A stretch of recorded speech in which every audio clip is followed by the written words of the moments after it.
You want to knit while we talk? Crochet. Crochet while we talk. Yes. Okay, cool. I like that. It's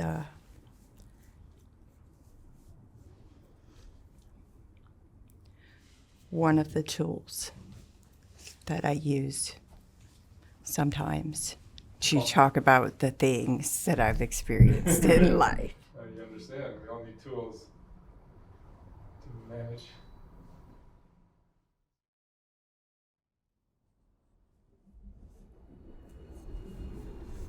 All right, Mary. Mary, where were you born? Where are you from originally?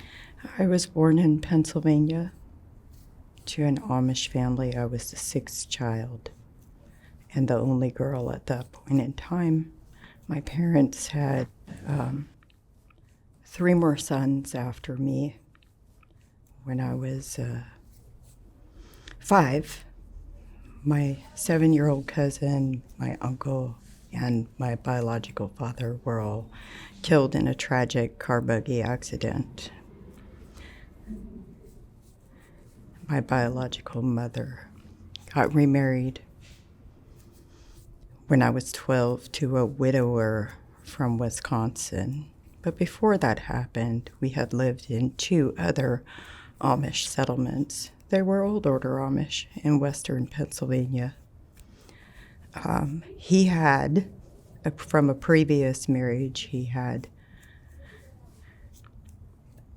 I believe, 9 boys or 8 boys and 5 girls, something like that. There's like 23 of us with all the step siblings. And then we moved to Wisconsin, and I lived in 2 different old order Amish settlements in Wisconsin. In 2004, when I was 19, I escaped from the abuse that I had experienced. And I ended up reporting it.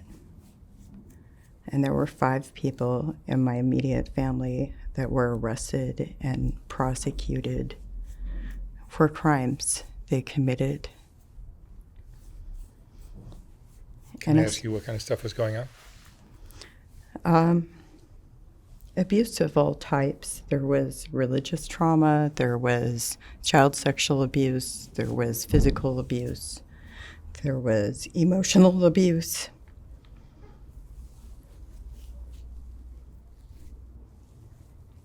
Is that typical for the Amish community?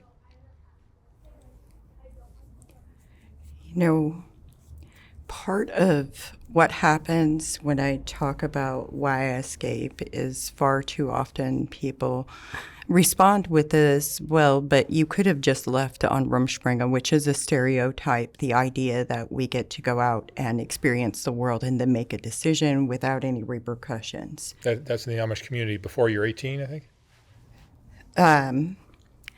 The thing is that in the 5 settlements I lived in specifically, we didn't even have Rumspringa. We said we went with the young folks. And we didn't get to go out and live in the world and experience the world. And we most certainly didn't have a choice to be in the world and not practicing Amish and not have repercussions for that.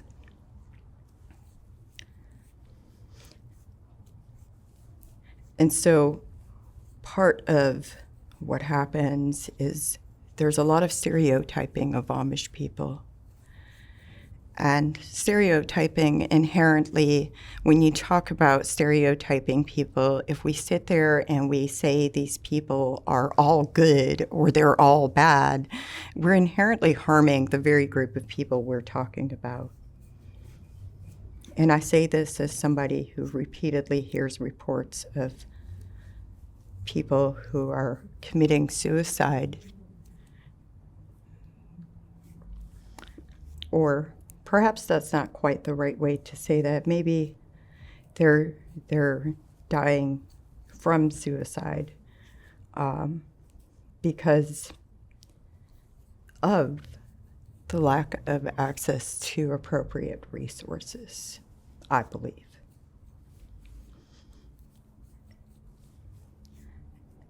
And often, Rumspringa is a large part of what the stereotyping plays into, because people think that we could have just left. And another part that is greatly misunderstood is that every Amish settlement inherently has different rules. And those rules are, in fact, so diverse.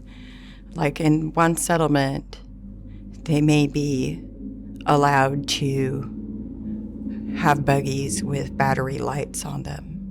And in a different Old Order Amish settlement, they may not be allowed to have buggies with battery lights on them. And when we sit there and we say the Amish, inherently it tends to be that people don't understand that it can be common, it can be uncommon. There are certain things that are inherent. So for the settlements I lived in specifically, when we went with the young folks, as we would say, the ages varied. It would be from like 16, 16 and a half, 17. Those were the typical ages. And what we were expected to do was to find somebody to get married to. We would go to the youth groups that they called the singings on Sunday evenings. And then after that, each settlement had different practices on how they allowed their youth to date. Some settlements allowed bed courtship. Some settlements absolutely did not allow bed courtship. That wasn't a thing that was even acceptable. And the other part is settlements don't necessarily affiliate with each other. So we can't just say the Amish do this. I can say that this was my experience inside of these 5 Amish settlements. And we also can't say, even though I experienced crimes inside of each one of those settlements, I still can't say that all Amish are bad people or that all Amish commit crimes. Rather, it's that Amish are people just like any other group of people, and some of them commit crimes. And when we have a culture of silence, and we have a culture where we abhor or shun education, it tends to create differences in how people understand the world around them, and also when we consider the language differences. I grew up speaking Pennsylvania Dutch, or Dutch that we just called it Dutch, really. And I didn't learn how to speak English until I went to school when I was 6 years old. And so inherently, many Amish people, most Amish people that I know, are English as a second language speakers.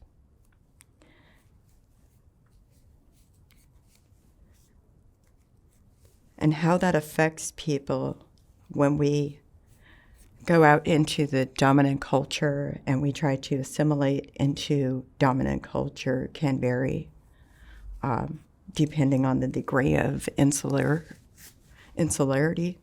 that the settlement had, that they were a part of, or even depending upon what their family practiced, because sometimes not just the settlement might have different rules from their neighboring settlement.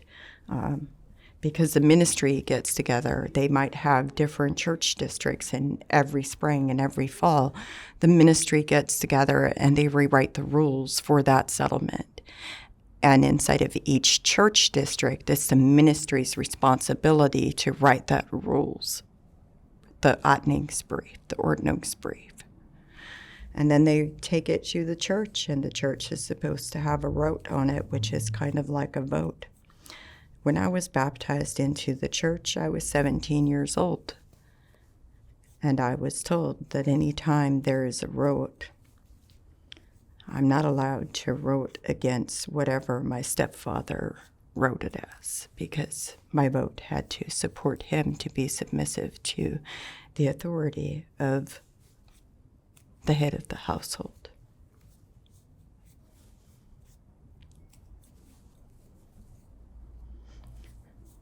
But when you also consider that in 2021, I co-wrote a research study on child sexual abuse within Amish, Mennonites, Anabaptists, and other religious communities.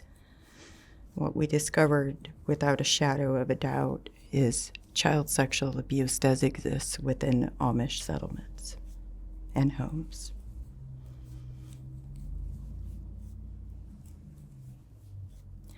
And then you consider one of the questions that we asked the respondents was, if you were taught that child sexual abuse was a sin, what was it called? And some of the answers were things like a moral failure, or even a sin of lust or sex outside of marriage, a sin of darkness.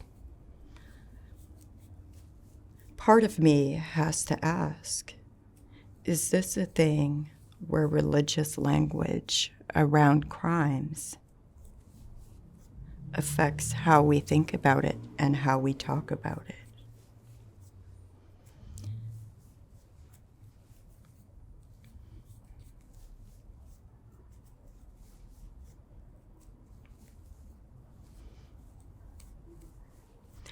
And maybe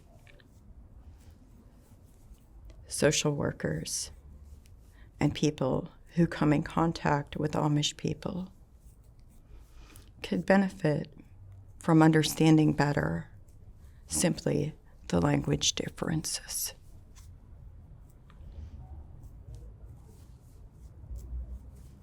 Or even understanding that sometimes using translators or interpreters, we need to use people and do our best to provide services from people who are qualified to be doing that. And I believe in Pennsylvania specifically, they are working on having an interpreter program, but I'm not quite sure where that is right now. But it is something that is being worked on. And you reported your family members. What was the aftermath of all that? Oh my. Well, I was shunned in April 2004. I was told by the English neighbor that I was put in the Vaughn. The Vaughn is like a status. And then they practiced Meidung, which is the shunning. The aftermath of that is something that I don't quite know how to put into good words, because inherently the accusations made of me, but also to sit there and watch people show up in droves for perpetrators of child sexual abuse. I'd say that forever alters how you think about people in general, especially when those were your family members, those were your community members, those were the people that I knew, and to have it all ripped away. I expected repercussions, but I didn't expect the church to put me in the bond without following their own rules. The ministry was supposed to come talk to me, but they didn't.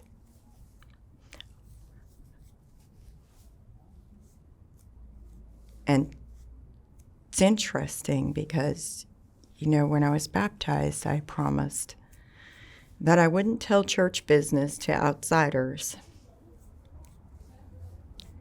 And putting somebody in the bond is church business. But it is very interesting that the neighbor had to tell me that they put me in the bond. And then it is interesting how they wrote letters on behalf of the perpetrators and how they rallied around them and how some of them even got up on the witness stand and testified for them. And how people that knew me were being questioned by law enforcement about my whereabouts, because apparently the settlement that I escaped from, they couldn't contact social services or DHS or, any of the people that would investigate child sex crimes. They couldn't contact them, but they could call local law enforcement with blatant lies about me when it was physically impossible for me to be there doing what they said I was doing. I ended up joining the Army to get out of that state because first I moved. When I escaped on February 16, 2004, I wasn't too far from the settlement I escaped from.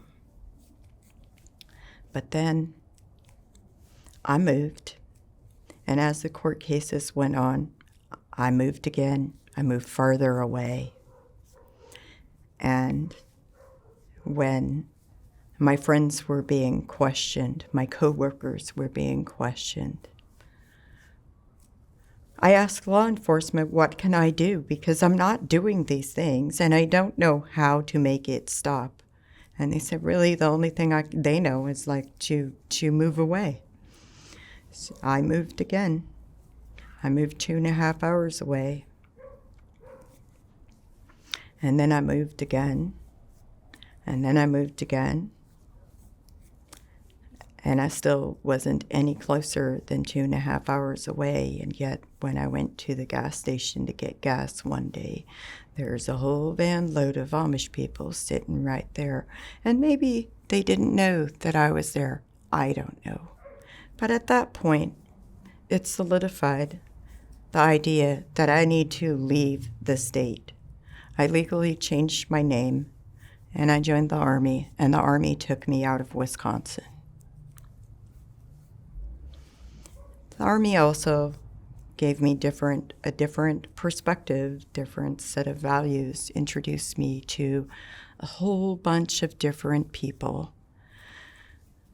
And getting to know some of those people taught me that inherently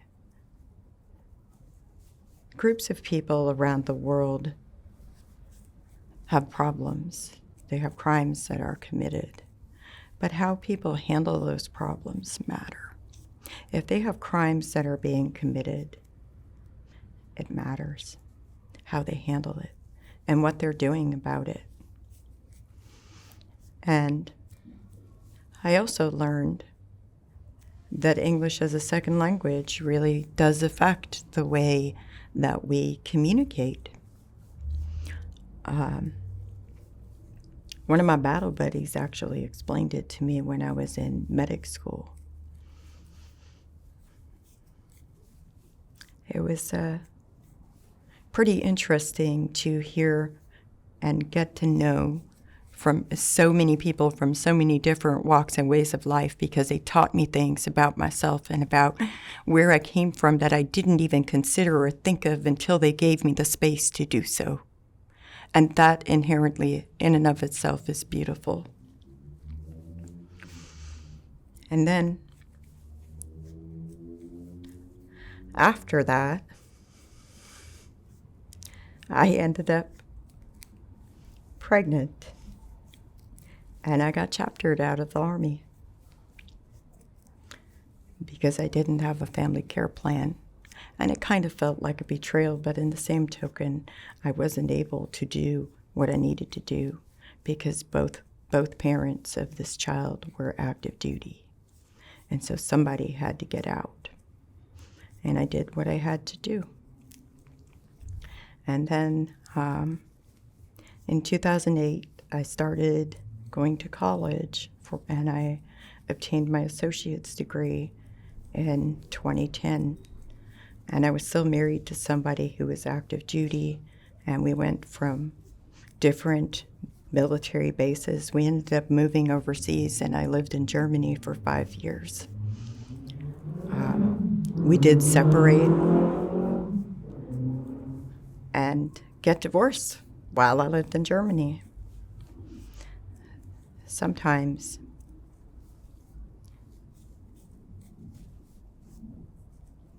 it's really hard to get to a place where you can be okay with who you are inside. And sometimes we do things because we think it's expected of us. We feel like it's the right thing to do according to everybody around us. Those values, I found it beneficial to examine where my values came from, because inherently, when you can't stand yourself and you feel like a part of you is from such a terrible place, from such a terrible group of people, if you are demonizing an entire group of people, and specifically a group of people that is your culture, your heritage, and, to be Amish is not just a religion or a culture. It's also a business. There's branding about Amish, and that is why it's so powerful, because there's a whole tourism industry. If you look at Lancaster County alone, I believe in 2022, it was estimated about $2.4 billion in Amish tourism. Well, tourism. Maybe not all of it was Amish, but if you've ever been to Lancaster County, you know that a lot of tourism there comes from Amish. And there's a whole genetic component where there's an entire database that covers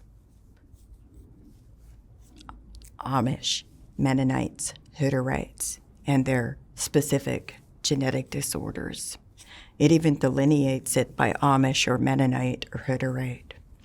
Furthermore, there's even specific genetic disorders that run in my family. And From inbreeding?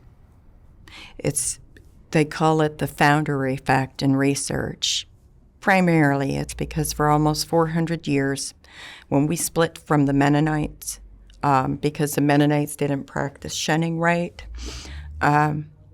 we've been marrying our second and third cousins for almost, sometimes fourth and fifth and sixth cousins for almost 400 years. And when that happens, you get the recessive traits becoming dominant, and that can result in genetic disorders. The type of Amish that I was, we rarely, we didn't see people joining us, or even if they attempted to join us, they would always be of a lesser status, because it was a privilege to be born in the church.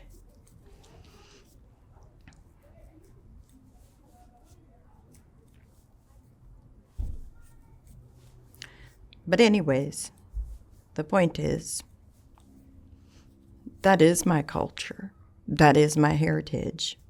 It's in me, and I can't outrun that. And around 2018, when I had, well, actually, let's back up a little bit. Around 2014, I had been dating somebody, and the relationship itself was fine except for one thing. I could not bring myself to be intimate with this person. And that's when I had to really examine the internalized homophobic ideas about myself, because I felt like it was fine for other people to be gay or queer or trans or gender fluid or all of these things, but it wasn't fine for me, because if I was that, I'd probably would go to hell. And one of the most freeing things was having the space to be able to process that and understand what I believe, and that is we are who we are, and who we're attracted to is just one facet of who we are. It doesn't change who you are inherently to be queer. It really doesn't. Your values remain. It doesn't give you any less value to be queer and to be openly queer. And so I made a commitment that I was going to live my life out loud and in color. And that is part of why this dress, even though the dress didn't happen until like 2020, because of things. It takes time. But you're wearing an Amish dress, Amish style dress, but it's very colorful. Well, there's a few things. There's a few modifications. Just a few. Like, I just want to point out this stitching would have never been allowed in my Amish settlements. None of them. All 5 of them, that would have been straight to jail. You would have been done. For stitching. This stitching? Oh, no, that's way too fancy. The color? Absolutely not. Like, for example, like we had a 2-finger rule. So, like, my hair's not properly displayed because, like, you know, I don't know if that was the church's rule or my stepfather's rule, but it was 2 fingers that width of hair was allowed to be displayed. Hair was supposed to be parted straight and then combed to the side. If it went straight back, that was too worldly. This, your covering, so this is a covering, by the way, and I just want to say this because a lot of people don't understand. This is a cop. It is not a bonnet, okay? This is supposed to be tied and properly tied, because if it's not properly tied, you know, well, that's just not okay either.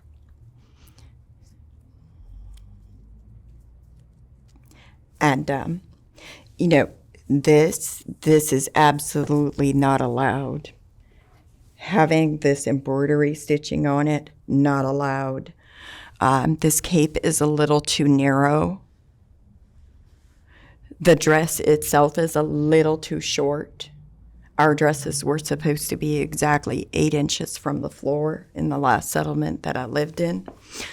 The hemming here, this is way too wide. And the color itself, oh no, never. But the type of fabric that this is actually the type of fabric that my work dresses were made from, that I would wear during the week. I got the right kind of fabric. And the shoes, we would have never been allowed to wear 2-toned shoes. The heel is too high, and this is a little too fancy. But the stockings right here, those are the right kind of stockings. They're the right kind.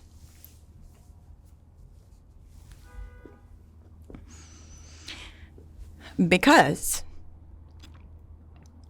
sometimes reclaiming your heritage means making things the way you wish you could have made them when you were practicing those beliefs and held those values as the end-all be-all.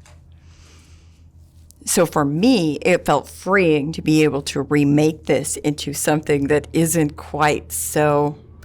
feel quite so oppressive. And it doesn't make me feel like I have to slump my shoulders and make myself small, which is like, and when we were sitting in church, we would be expected to sit like this. To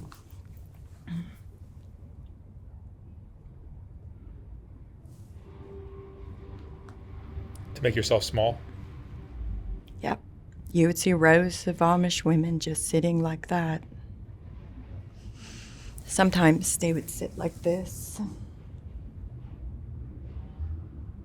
But yes, it was very much a reclaiming of this is my heritage and you can't take that from me, but also this part of it where I know how to draft a dress pattern based off of measurements for this specific settlement. Like, I can do that, but I can also make it something that isn't oppressive to me. And there's a lot of beauty in that, to be able to recreate things that you can find joy in and that you can find peace in and that you can find a way forward and that you can look at it and say, well, this is more me than that ever was. And I think that gave me a certain kind of peace with like the dress itself. Oh, and this part, these sleeves are a little too snug.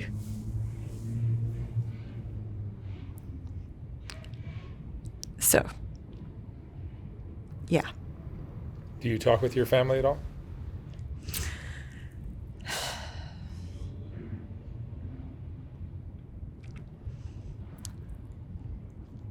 My biological mother, my oven, she passed away, I believe, in 2017. I tried to rebuild a healthy relationship with her for many years. And I don't know that I'm really in a space to speak about that publicly because there's a lot. And she was one of the people that was prosecuted for failure to aid a victim and report a crime. And she was one of the people who, if you watch the docuseries Sins of the Amish, the prosecuting attorney reads from the letter she wrote him about me. But she was a person who I'm very sure had her own trauma. However, when you have children, you have an obligation and responsibility to them.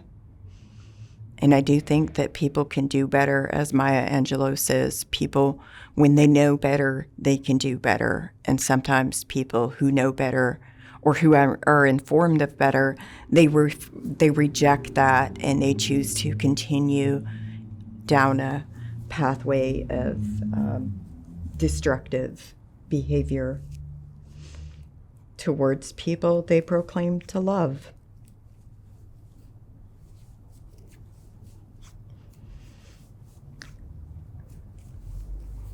Other than that,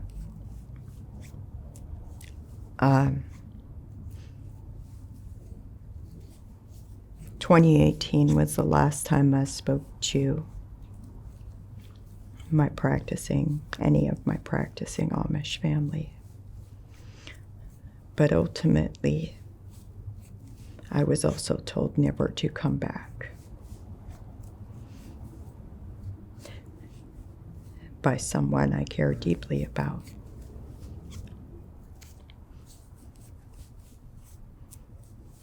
But I also think that's part of the harm of shunning, because shunning inherently tears apart families. Shunning demonizes people. And I kind of feel like going back to the whole stereotyping and bias thing.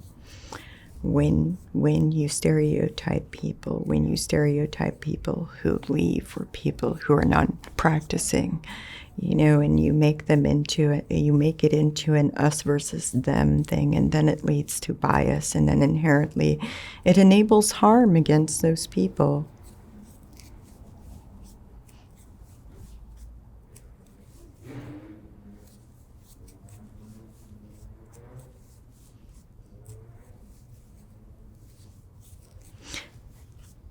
And the other thing is what kind of a choice is it really to be baptized into the Amish church versus like going out into the world and knowing that you're perhaps never going to be treated like you probably aren't going to be invited to weddings, and you might not be allowed to attend funerals, or you might not be allowed to sit with the family at the funeral because all of a sudden you're this really bad person.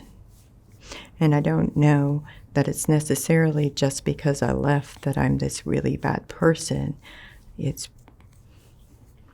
potentially exacerbated by the fact that I'm this bad person because I reported abuse to civil authorities who prosecuted.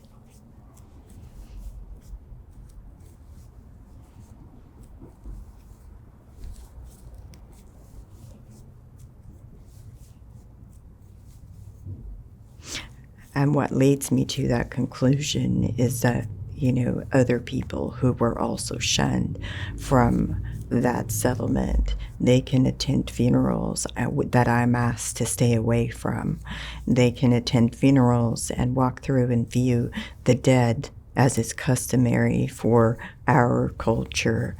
But I was sent an escort of 12 men to tell me I'm not allowed to walk through and view my brother that passed away in 2004 because it's my fault that they went to prison and that they can't be here for his funeral. So it's only fair that I'm not allowed to view my brother that passed away.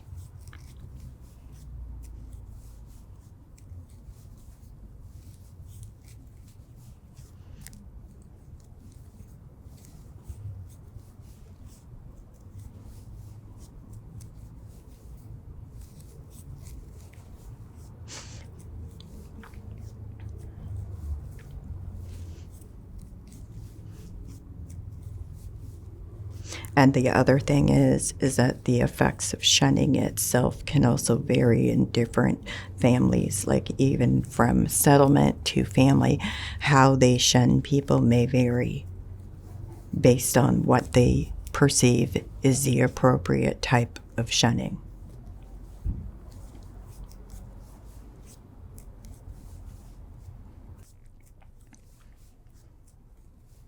But then I think it's also important to have nuance here where people can perhaps understand that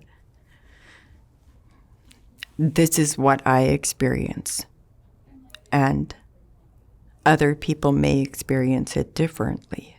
And it doesn't mean that either of us or any of us are wrong when we talk about our experiences specifically. But it does mean that there are varied experiences.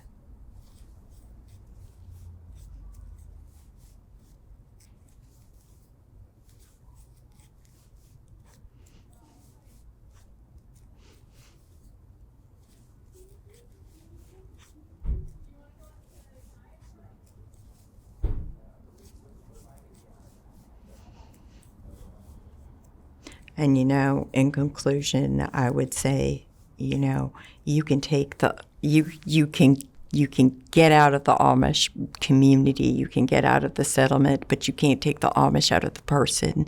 And the other thing that I would say is that,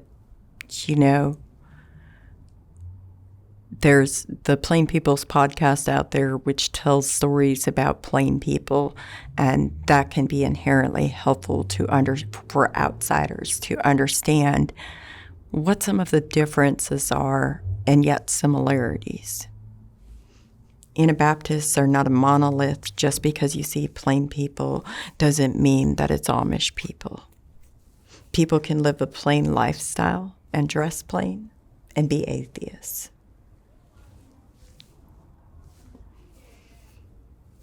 And I would also say that abuse happens within groups of people around the world. And I'd ask you to ask yourself, where do you stand on the issue of combating abuse? Where do you stand on this issue? What actions have you taken to prevent it from happening? Are you part of the problem or part of the solution? Choose wisely. You can't be both. Those are some of the most profound words that anybody has ever said to me, and I cannot disclose the person's name, but a person said this to me many, many, many years ago, and it really struck me as being a profound way of looking at, like, I am a person, and I may be only one person, but where do I stand on this? And I think sitting with that and sitting with the uncomfortableness of perhaps everything that you thought you knew was maybe just a little bit too broadly defined off of the experiences that eliminated experiences of the most marginalized people within Amish communities. And maybe you could benefit from learning more about the experiences of the most marginalized within Amish communities. Thank you. All right, Mary, thank you very much.